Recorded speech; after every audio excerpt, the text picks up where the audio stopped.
Buenos días y bienvenidos a las entrevistas en Religión Digital. Hoy nos acompaña Sebastián Mora, que es el nuevo secretario general de Cáritas Española. Buenas tardes, Sebas, y bienvenido a tu casa. Muchas gracias por la invitación y muchas gracias a todos los que nos estén escuchando y viendo.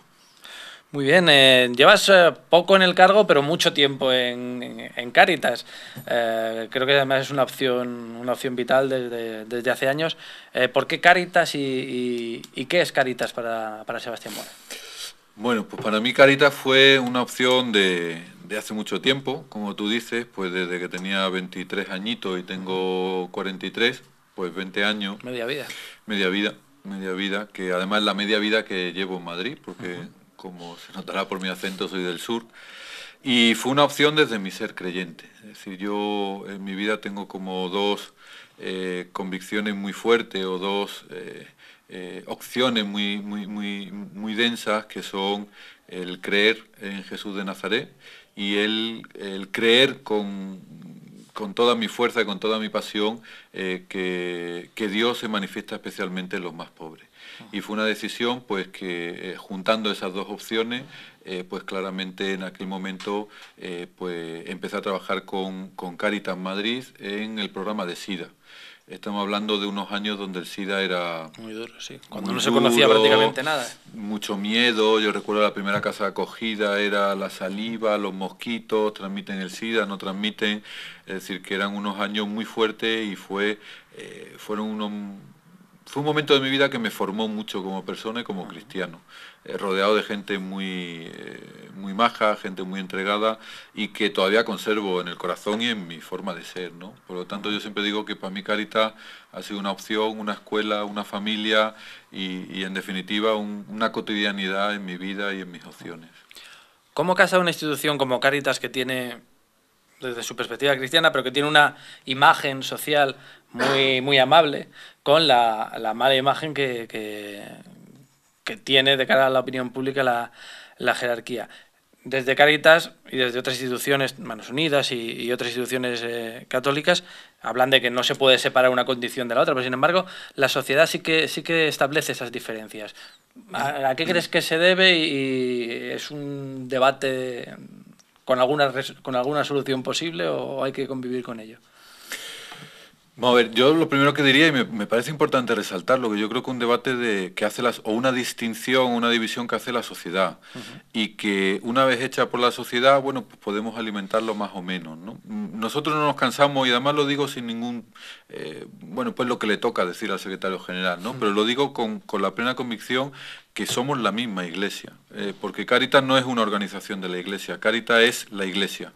Y la Iglesia, bueno, pues con un modo de organización, con una serie de gente contratada, con una serie de gente voluntaria, pero en definitiva es la misma Iglesia, ¿no?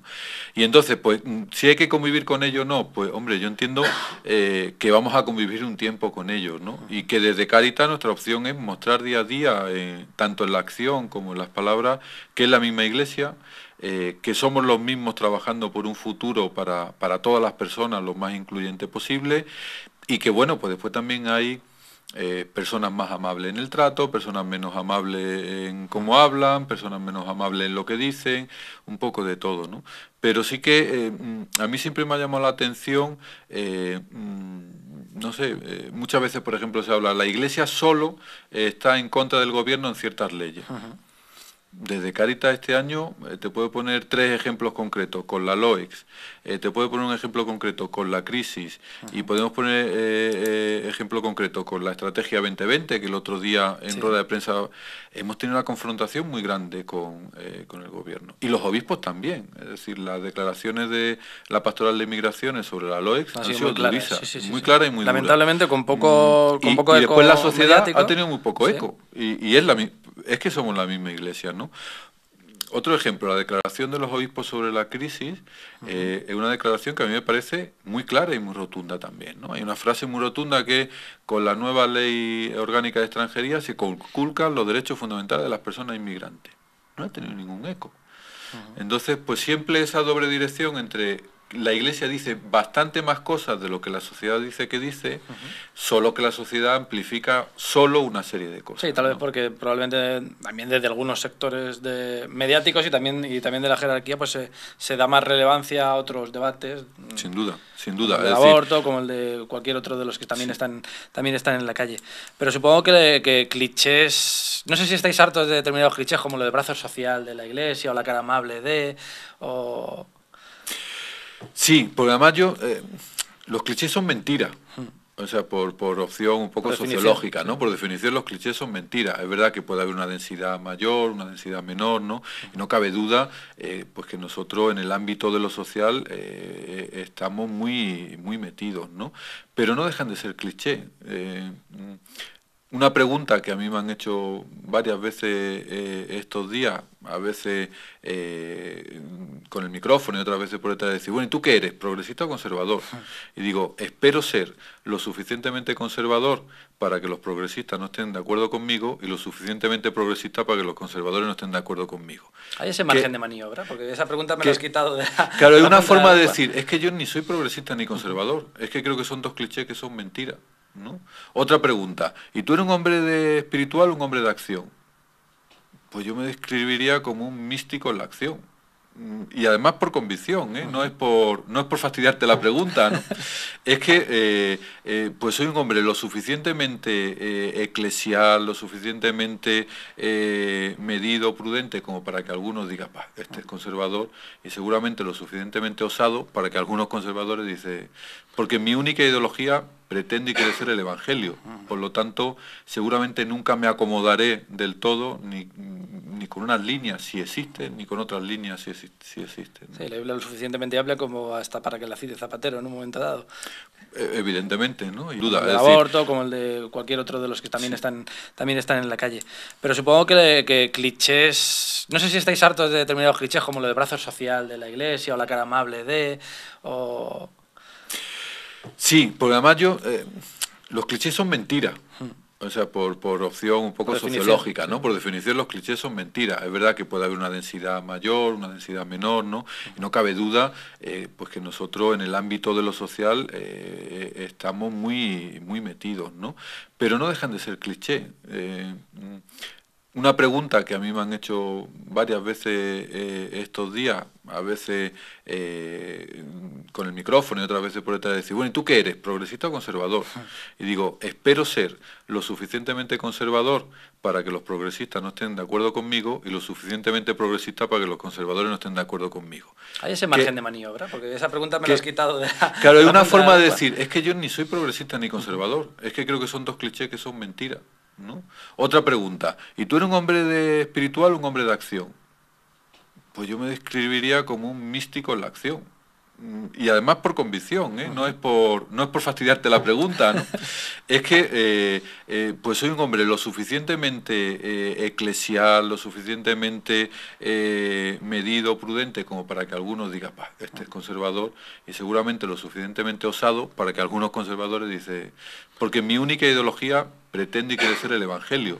Por lo tanto, seguramente nunca me acomodaré del todo, ni con unas líneas si existen, ni con otras líneas si existen, ¿no? Sí, la Biblia lo suficientemente amplia como hasta para que la cite Zapatero en un momento dado. Evidentemente, ¿no? Y además, bueno, una parte muy bonita que curiosamente fue una de las lecturas que nosotros, bueno, pues en una despedida de soltero que hicimos mi mujer y yo, no al uso, sino que fue una oración, pues la cogimos, porque está Es muy fuerte, densa, muy fuerte. bonita, Sí, muy sí, sí, fuerte sí. y muy profética, ¿no? Hablemos de esos tres grandes ámbitos de crítica al gobierno desde Cáritas. A mí me parece... La crisis, evidentemente, nos está atacando desde hace mucho tiempo. Es una crisis global, pero que tiene unos condicionantes específicos en este país. Si quieres, empezamos hablando por la cuestión de la crisis. Vosotros hace nada habéis hecho una rueda de prensa en la que habéis... has acuñado una frase en las dos ruedas de prensa que llevas en Cáritas que a mí me ha encantado. El tema de que la crisis se irá, pero de momento está dejando una resaca importante. ¿Cómo se vive eso desde Cáritas? ¿Qué os encontréis a ras de suelo cuando jarbamos un poquito más allá de las cifras macroeconómicas? Vamos a ver, yo creo que lo primero que nos encontramos es mucha gente lo está pasando muy mal. Y eso es como el primer dato fenomenológico que, bueno, pues que te deja muy roto, que deja muy roto a todos los voluntarios y voluntarias y personas contratadas que están en el día a día, porque ves familias, ves niños, ves personas mayores con muchas carencias y carencias de cuestiones muy primarias, ¿no? Por lo tanto, un sufrimiento. O sea, es decir, la crisis, lo primero, pues sufrimiento de personas, de víctimas inocentes, de personas que lo están pasando muy mal, ¿no? En un segundo momento, el cómo vive la crisis, pues con una reorganización interna muy fuerte. Yo creo que hay algo que nos ha cambiado mucho en Cáritas en la intervención, ha sido la crisis. Si nosotros hemos pasado de un volumen de lo que podríamos llamar atención primaria, es decir, atención a necesidades básicas, relativamente escaso para el momento en el que estamos ahora. Y eso te exige reconceptualizar la intervención. Si no podemos volver a una Cáritas de ropero y de reparto de Pero alimentos. tienes que tomar Pero en tiene- determinadas circunstancias ese papel pero tienes que también. repartir alimentos cuando la gente no tiene con qué comer o no tiene para pagar la luz. O como o pago la luz. Bueno, pues paga la luz que nosotros podemos ayudar con alimentos, ¿no? Pero ¿cómo hacer eso de manera digna? Por lo tanto, te cambia un poco el modelo de intervención. En tercer lugar, también te acentúa el aspecto crítico. Y yo diría, fijaros, yo creo que Cáritas ha sido muy crítica con el gobierno, pero también muy crítica con la sociedad y con las actitudes sociales. No, y muy leal, porque no ha roto la baraja, No, no, no. no ha hecho una crítica que no fuera constructiva en ese sentido, porque siempre ha propuesto. Siempre, digo, yo creo que es una dinámica que ya lleva mucho tiempo en Cáritas, decir, esto no, pero esto sí, ¿no? Y yo creo que lo de la protesta y la propuesta tienen que ir cada vez más unidos, ¿no? Y más abigarrados, ¿no? Pero te decía que también es una autocrítica a nosotros como sociedad y una autocrítica como comunidad cristiana también, ¿no? Es decir, ¿qué estamos haciendo? ¿No? Y porque yo creo que la crisis no nos puede dejar igual a todos. Evidentemente no va a dejar igual al gobierno, no va a dejar igual a los estados, no va a dejar igual, esperemos, a las entidades financieras, pero no nos debe dejar... Sí, pero la sociedad y el propio sistema de convivencia, Claro. que también tiene que haber recibido un toque de Un atención. toque, es decir, niveles de consumo, niveles de solidaridad, niveles de compartir, niveles de acogida, bueno, pues un montón de niveles que también tenemos que ser muy críticos. Criticar no es solo protestar por lo que el gobierno no hace, sino también decir lo que nosotros tenemos que hacer, como Cáritas, como personas, como iglesia. Decías también en la rueda de prensa que los servicios de Cáritas están prácticamente al borde del colapso y que es una situación que no parece tener fin en ese sentido, no parece que haya habido un freno ni un retroceso en esa petición de ayuda. Sí, en este momento, desde la penúltima rueda de prensa en diciembre, pues la tendencia no ha cambiado, ¿no? Y hay muchos servicios, no digo que todos, hay muchos servicios y en muchas zonas de España donde sí que hay un verdadero colapso, es decir, hay colas. A eso hablaba de colapso, ¿no? Es decir, pues a mí me comentaba el otro día una voluntaria que en la parroquia de hace 2 años de estar recibiendo a 5 o 6 personas a la semana, estaban recibiendo a 50 o 60. Claro. Con lo cual, claro, ya no hablamos ni del Todas doble ni del triple. todas las es decir, previsiones se van al garete porque... Claro, el número de voluntarios locales, pues, donde antes podías tener un trato mucho más humano y amable, pues siéntate aquí, ahora coge un número a una cola. Claro. Es decir, no, Claro. lo cuantitativo muchas veces, por desgracia, nos cambia lo cualitativo, ¿no? Y entonces ahí tenemos que estar muy atentos, que tenemos que atender al mayor de número de personas posible, pero con la mayor calidad y dignidad posible. Yo creo que lo cuantitativo no puede hacernos olvidar que por lo que luchamos por la dignidad de las personas, pero tampoco podemos olvidar que al haber mucha gente tenemos que estirarnos y que intensificar lo que hacemos, ¿no? ¿Qué enseñanzas tenemos que sacar de esto? ¿O qué propuesta de sociedad, en 3, 4 puntos, tiene que salir de esta crisis? A ver, yo diría, un primero, el modelo económico que teníamos antes de la crisis no puede ser el que esté después de la crisis, porque la crisis no se ha producido porque hacía viento. La crisis se ha producido porque había un sistema económico, un modelo social, pues que en una permanente huida hacia adelante, pues ha hecho cataclac en un momento determinado. Pero somos hijos del modelo económico que teníamos. Cuando presentamos FUESA en el 2008, con datos de antes de la crisis, 2007, el año último, se manifestaba de forma muy clara. El modelo económico, en concreto en España, había mantenido el número de pobres y había aumentado la desigualdad social. Por lo tanto, no volvamos a ese. En época de supuesta bonanza. En época de bonanza económica. Por lo tanto, ahora, en momentos de crisis económica, pues mucho más. No volvamos a ese modelo, ¿no? Yo creo que ahí hay un primer elemento. Un segundo elemento, yo creo que tenemos que ir a una sociedad más cohesionada y eso significa que tenemos que rescatar el valor de los mercados interiores. Es decir, no todo tiene que estar hecho por multinacionales, no todo tiene que estar hecho dentro de la máxima competencia, de la competencia mayor, sino que también los mercados interiores, tanto lucrativos como no lucrativos, tenemos que cuidarlos mucho. Tenemos que tener una sociedad donde los vínculos sociales sean más próximos. Es decir, otro de los elementos que salía en el FOESA y en la crisis clarísimo, a mayor capital social, menor pobreza. Es decir, cuando podemos compartir más, podemos vivir mejor. Yo siempre pongo el ejemplo, nosotros somos 7 hermanos. De mis 7 hermanos, 1 está en paro y 6 trabajamos. Con lo cual mi hermano, bueno, pues verá que la autoestima como persona en paro le decrece, que tiene su problemática, pero las necesidades básicas están acolchonadas. Si fuera al revés, o si tuviéramos peleado entre los hermanos, pues eso rompería. Por lo tanto, la vinculación, la mayor cercanía al tejido social, creo que tenemos que redescubrirlo, ¿no? En tercer lugar, yo creo que tenemos que redescubrir la política. Hoy, creo que era hoy o ayer, escuchaba en la radio que en la encuesta del CIS, me parece que es, en quinto lugar aparece como problema y como temor los políticos. Esto es tremendo. Es decir, me da miedo el paro, me da miedo el terrorismo, la delincuencia, la enfermedad y los políticos. Claro, tenemos que redescubrir la política. Yo diría que de 2 vías. Uno, la regeneración de las personas que están en política y la regeneración del espacio público. No podemos confundir política con lo que hacen los especialistas de la política. Y ahí el espacio público tiene que ser mucho más... El aspecto vocacional también de y el aspecto vocacional de los políticos. Y en último lugar yo diría que un llamamiento a la honestidad de cada uno, ¿no? Y diría con una frase muy sencilla, que el Papa lo decía en la última encíclica, ¿no? Tras todo derecho hay un deber, tras todo derecho hay una responsabilidad. Por lo tanto, la responsabilidad personal, aparte de la pública que mencionaba, también me parece fundamental en estos momentos. Cambiarse uno mismo para cambiar el mundo, que decían los antiguos. El segundo punto, entroncado con estamos celebrando, no sé si es la expresión más afortunada, el Año Europeo de Lucha contra la Pobreza. Y ya en el manifiesto que aprobasteis en la pasada asamblea ya se da un buen toque de atención. Se habla de que no ha empezado todavía y ya se puede hablar de fracaso porque las cifras, no solo las cifras, sino lo que hay detrás de las cifras son patentes. 80 millones de pobres en Europa. Las cifras que dabas el otro día, más de 1 millón, no sé si 1,5 millones de personas que no tienen ingresos en España.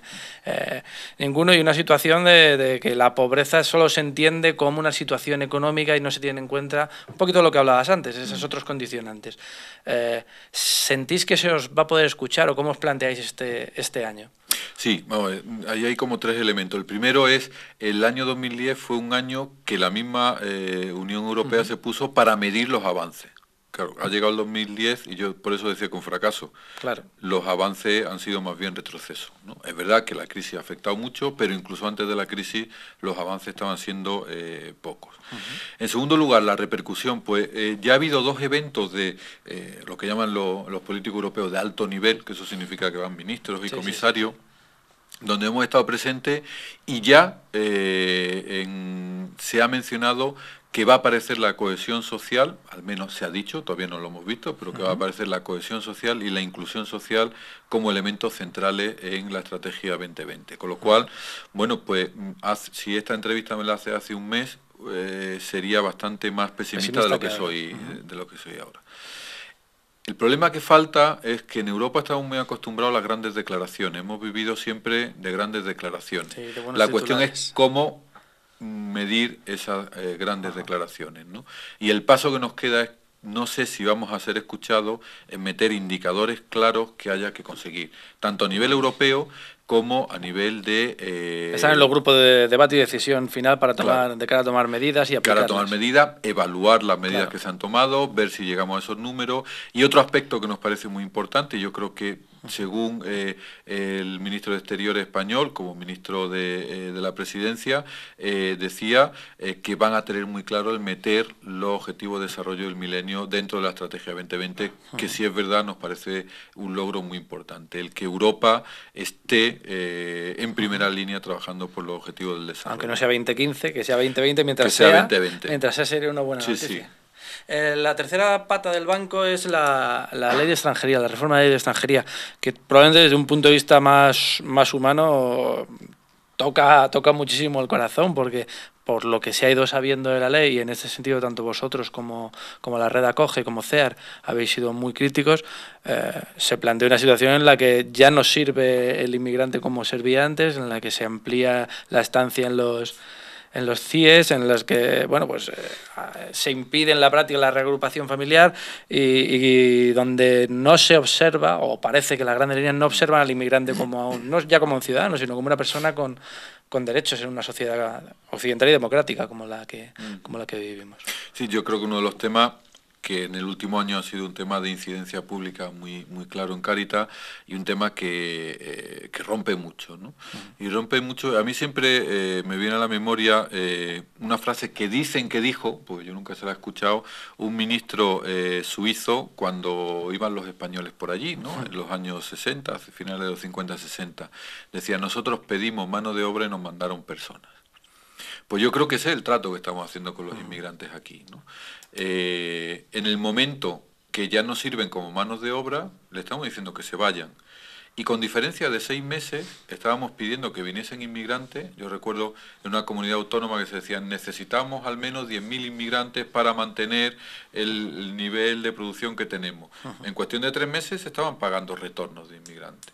Es decir, primero, cortoplacista, donde la dignidad de la persona no se tiene para nada en Absolutamente cuenta. coyuntural, claro, ¿no? Dentro de poco estaremos pidiendo inmigrantes. En uno de estos eventos que te mencionaba, Felipe González tuvo la ponencia inaugural y hablaba que de aquí al 2040 o 50, no recuerdo, necesitábamos en Europa 30 millones de activos.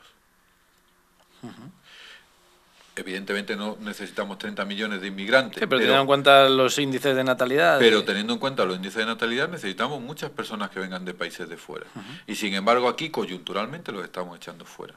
No estamos contando con que son capital social, no estamos contando con que son personas que han contribuido en los años de bienestar, no estamos teniendo en cuenta que son personas con una alta natalidad, no estamos teniendo en cuenta que son personas jóvenes, la mayoría con muchos años por delante y ganas de arraigarse y crear, no estamos teniendo en cuenta que son personas que nos están cambiando y nos están enriqueciendo, porque la inmigración no es un problema, es una riqueza, que además tiene una serie de complejidades, que nos están enriqueciendo con nuevas culturas, con nuevas formas de ver, con nuevas formas de ser. No estamos teniendo en cuenta nada de eso, sino simplemente que en esta coyuntura me sobra. Y sacamos debates que muchas veces sin darnos cuenta nos pueden llevar a elementos muy peligrosos, muy xenófobos, muy exclusógenos, ¿no? Y yo creo que tenemos que tener mucha calidad para tratar el tema como un tema, primero, de futuro, segundo, de donde nos jugamos mucho de nuestra dignidad, y tercero, como un tema de enriquecimiento de nuestras sociedades y no de empobrecimiento. Estamos terminando, Sebas. Quería hacerte una última pregunta, que tal vez sean dos. Llegas después de mucho tiempo, esos 20 años trabajando en Cáritas, sustituyes a Silverio Agea, que ha estado, creo que unos 9 o 10 años como secretario general, que ha marcado una impronta. ¿Hacia dónde van los tiros de Cáritas a partir de ahora? Y bueno, y haznos una pequeña semblanza de Silverio, con el que has trabajado durante mucho tiempo y al que creo que no solo es compañero, sino que también es amigo común. A Silverio lo conozco pues casi desde hace 16 años, que yo era coordinador de voluntariado en Madrid y él en Granada, o sea que nos conocemos hace mucho, ¿no? Y ahora en la última asamblea que tuvimos estuvo el primer día y pues, públicamente le agradecí tanto su trabajo como secretario general como lo fácil que me lo ha dejado. ¿Hacia dónde va Cáritas? A mí siempre me gusta decir que evidentemente yo tendré mi impronta, pero Cáritas va a ir a donde las Cáritas diocesanas vayan yendo. Sí, yo creo que es un trabajo muy en plural, ¿no? Y con tres líneas, diría yo, muy claras. Una línea de presencia mucho más intensa y extensa en los lugares de pobreza. Es decir, Cáritas es el rostro no amable, sino el rostro misericordioso de la Iglesia, y en ese sentido tenemos que estar lo más cerca posible y lo más cerca posible de las fronteras de la exclusión. Y todo lo que sea ir hacia allá, pues va a tener mi impulso y el impulso de la Confederación. Un segundo elemento que es muy importante es de comunicación-sensibilización, ¿no? Es decir, yo creo que tenemos que mejorar mucho la comunicación que hacemos a la sociedad de lo que es Cáritas, la comunicación y visibilización de las pobrezas que existen en la sociedad, y también la sensibilización para que personas colaboren con Cáritas o con otras organizaciones sociales, pero que colaboren en lo social, ¿no? Yo creo que tenemos que mejorar mucho en ese elemento, ¿no? Y un tercer elemento de incidencia, de alguna forma, tanto en la comunidad cristiana. Antes afirmaba y vuelvo a afirmar, Cáritas es Iglesia, una de las dimensiones de la Iglesia, y tenemos que estar más presentes en el resto de dimensiones. Yo siempre sueño con una liturgia más caritativa, con una catequesis más caritativa y con una acción caritativa más litúrgica y con una acción caritativa también más catequética. Sí, que los católicos no tengamos que hacer como que nos dividimos. Parcializar, es decir, nuestra vida cristiana es una. Y por lo tanto tiene que estar imbuida de todas las dimensiones, ¿no? Por tanto, mayor incidencia en la comunidad cristiana y mayor incidencia también en el debate público, en el debate político, ¿no? Por lo tanto, incidencia tanto al interno de la comunidad cristiana como al externo, comunicación y sensibilización y mayor cercanía a los más pobres. Pues muchísimas gracias, Sebastián, por tus palabras y muchísima suerte en tu nuevo cometido, y en la medida de lo posible, pues sabes que Religión Digital estará ahí por vocación y por ese deseo también de que esa incidencia pública a través de los medios se pueda conseguir. Muchas gracias, y esta es tu casa. Muchas gracias a vosotros. Y a ustedes, pues les esperamos en nuevas ediciones de las entrevistas en Religión Digital. Muy buenos días.